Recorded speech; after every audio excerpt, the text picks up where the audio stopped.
ఈ 2026 మొదలవ్వక ముందుకే sun Risers టీంకి దెబ్బ మీద దెబ్బ పడుతుంది. ఒక పక్క ఇంగ్లాండ్లో జరగబోయేది 100 లీగ్ కోసం సన్ రైజర్స్ టీం ఓనర్ అయిన కావ్య మారన్ పాకిస్తాన్ ప్లేయర్ అయిన అబ్రార్ అహ్మద్ కొనుక్కోవడంతో ఇండియన్ ఫ్యాన్స్ మొత్తం సన్ రైజర్స్కి వ్యతిరేకంగా మారిపోయారు. అది ఎంతలా అంటే ఆ ఇంగ్లాండ్ లీగ్తో ఎలాంటి సంబంధం లేని మన ఐపీఎల్లో కూడా ఎస్ఆర్హెచ్ టీంని బాయ్కాట్ చేయాలని డిమాండ్ చేస్తున్నారు. మొత్తం సోషల్ మీడియాలో కూడా బాయ్కాట్ ఎస్ఆర్హెచ్ అంటూ పోస్టులు మీమ్స్తో తెగ వైరల్ చేస్తున్నారు. ఈ దెబ్బతో ఎస్ఆర్హెచ్ పరిస్థితి అటు లాక్కోలేక ఇటు పీక్కోలేక గందరగోళంగా మారిపోయింది. ఈ పెద్ద ఇష్యూ వల్ల సన్ రైజర్స్ హైదరాబాద్ టీం మెంటల్గా చాలా డిస్టర్బ్ అవుతుంది. ఇది ఇలానే ఉంటే గనక ఎస్ఆర్హెచ్ టీం మెంటల్ స్ట్రెస్ వల్ల చాలా వీక్గా మారిపోతుంది.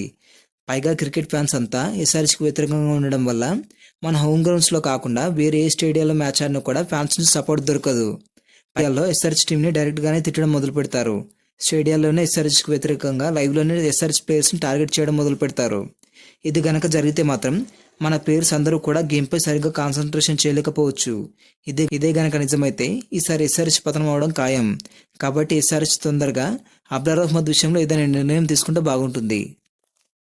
ఈ విధంగా ఎస్ఆర్హెచ్కున్న మెంటల్ స్ట్రెస్ సరిపోదన్నట్టుగా ఇప్పుడు ఫిజికల్గా కూడా టీం వీక్గా మారడం మొదలైంది.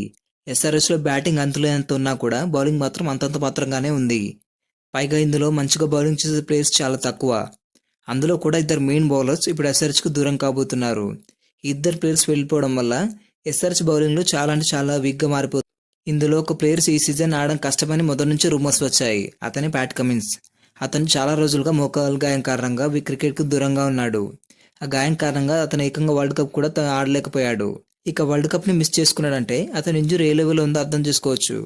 కానీ ప్యాట్ కమిన్స్ ఒక బౌలర్గా కంటే క్యాప్టెన్గా ఎస్ఆర్హెచ్కి చాలా, ఎందుకంటే క్యాప్టెన్ తీసుకునే నిర్ణయాలే టీం గెలుపోవటంలో నిర్ణయిస్తాయి. ఈ విషయంలో కమిన్స్కి చాలా అంటే చాలా ఎక్స్పీరియన్స్ ఉంది. అతను లేకపోవడం మాత్రం ఎస్ఆర్హెచ్కి చాలా పెద్ద మైనస్. ఇలా ఎస్ఆర్హెచ్లో వరల్డ్ క్లాస్ బౌలర్ అయిన కమిన్స్ లేడని ఇబ్బంది పడుతుంటే ఇప్పుడు మరో కత్తి లాంటి యంగ్ ఆస్ట్రేలియా ఆల్రౌండర్ కూడా ఇప్పుడు ఎస్ఆర్హెచ్ని ఇంజురీ కారణంగా బదిలీ వెళ్ళిపోతున్నాడు. అతను ఇంకెవరో కాదు, ఆస్ట్రేలియా కొత్త ఆల్రౌండర్ అయిన జాక్ ఎడ్వర్డ్స్. ఇతన్ని ఎస్ఆర్హెచ్ వేలంలో 3 కోట్లు పెట్టి కొనుక్కుంది. కాకపోతే ఇతను ఇప్పుడిప్పుడే రైజ్ అవుతున్న టాలెంట్ కలిగిన ఫ్యూచర్ స్టార్.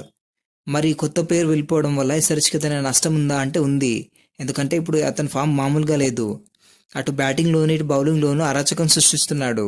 రీసెంట్గా జరిగిన బిగ్ బ్యాష్ లీగ్లో కూడా సిడ్నీ సిక్సర్స్ టీంని చాలా మ్యాచ్లో ఒంటి చేత్తో గెలిపించాడు. ఏకంగా ఒక మ్యాచ్లో 5 వికెట్లు తీసి టీం గెలుపుకు వెన్నెముకలా మారిపోయాడు. అటు బౌలింగ్లోనూ ఇటు రోయల్ ఆర్డర్ బ్యాటింగ్లోనూ వీరంగం చేస్తాడు. అందుకే ఇతన్ని ఆస్ట్రేలియా ఫ్యూచర్ స్టార్గా భావించి ఇతన్ని అన్ని రకాలుగా రెడీ చేస్తుంది. మరి ఇలాంటి గొప్ప మ్యాచ్ విన్నర్ లేకపోవడం ఖచ్చితంగా నష్టమే అవుతుంది. ఇలా అటు ప్యాట్ కమిన్స్ ఇటు జాక్ ఎడ్వర్డ్స్ ఇద్దరు ఇలా ఆస్ట్రేలియా ఫేసర్ లేకపోవడం వల్ల ఎస్ఆర్హెచ్కి దెబ్బ మీద దెబ్బ పడినట్టు అయింది. ఎస్ఆర్హెచ్కి మెయిన్ పిల్లర్ అయిన కెప్టెన్ ప్యాట్ కమిన్స్ లేకపోవడంతో ఆ బాధ్యతలను ఇప్పుడు ఇషాన్ కిషన్కి అప్పగించారు. ఈ విషయంలో చాలామంది కన్ఫ్యూజ్ అవుతున్నారు. అదేంటి, అభిషేక్ శర్మ ఎస్ఆర్హెచ్లో ఎప్పటి నుంచో అన్నాడు. పైగా లాస్ట్ ఇయర్ వైస్ కెప్టెన్ కూడా అతనే. అలాంటిది అభిషేక్ని విడిచిపెట్టి ఇషాన్ కిషన్కి ఎందుకు క్యాప్టెన్సీ ఇచ్చారని కన్ఫ్యూజ్ అవుతున్నారు. ఇందులో ఇషాన్ కిషన్కి క్యాప్టెన్సీ ఇవ్వడంలో ఎలాంటి ఇబ్బంది లేదు. ఎందుకంటే అభిషేక్కి కెప్టెన్గా ఎలాంటి ఎక్స్పీరియన్స్ లేదు. కానీ ఇషాన్ కిషన్కి రీసెంట్గానే కెప్టెన్గా మంచి ట్రాక్ రికార్డ్ ఉంది. రీసెంట్గా మన ఇండియాలో డొమెస్టిక్లో జరిగిన సయ్యద్ ముస్తక్ అలీ ట్రోఫీలో జార్ఖండ్ టీంకి కెప్టెన్గా పనిచేసిన ఇషాన్ కిషన్ ఆ టీంని మొట్టమొదటిసారిగా ట్రోఫీ గెలిచేలా చేశాడు. వాస్తవానికి ఎవరైనా ప్లేయర్ కెప్టెన్సీ చేస్తే ఆ కెప్టెన్సీ ప్రెజర్ వల్ల సరిగా ఆడలేకపోతాడు. కానీ ఈశాన్ మాత్రం కెప్టెన్గా ట్రోఫీ గెలిపించడమే కాదు, బ్యాటర్గా కూడా సెంచరీ మీద సెంచరీలు చేసి ఫామ్ ఎక్కడా కోల్పోకుండా ఆ సీజన్లో టాప్ స్కోరర్గా నిలిచాడు. కాబట్టి కెప్టెన్సీ ప్రెజర్ని ఇషాన్ కిషన్ ఈజీగా హ్యాండిల్ చేయగలడు.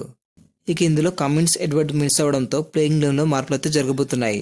ఇంతగా ప్లేయింగ్ లెవెన్ ఎలా ఉండబోతుందంటే ఓపెనర్స్గా అభిషేక్ శర్మ, ట్రావిస్ హెడ్, వన్డౌన్లో captain Ishan Kishan, number 4 Klaasen ఉంటారు.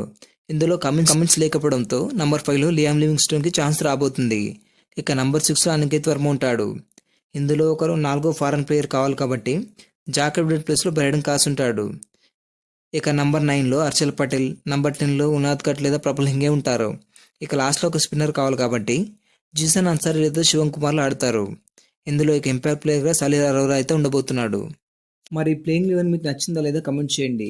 ఈ వీడియో నచ్చినట్లయితే లైక్ చేయండి. ఇలాంటి మరిన్ని అప్డేట్స్ కోసం మన ఛానల్ని సబ్స్క్రైబ్ చేసుకోండి.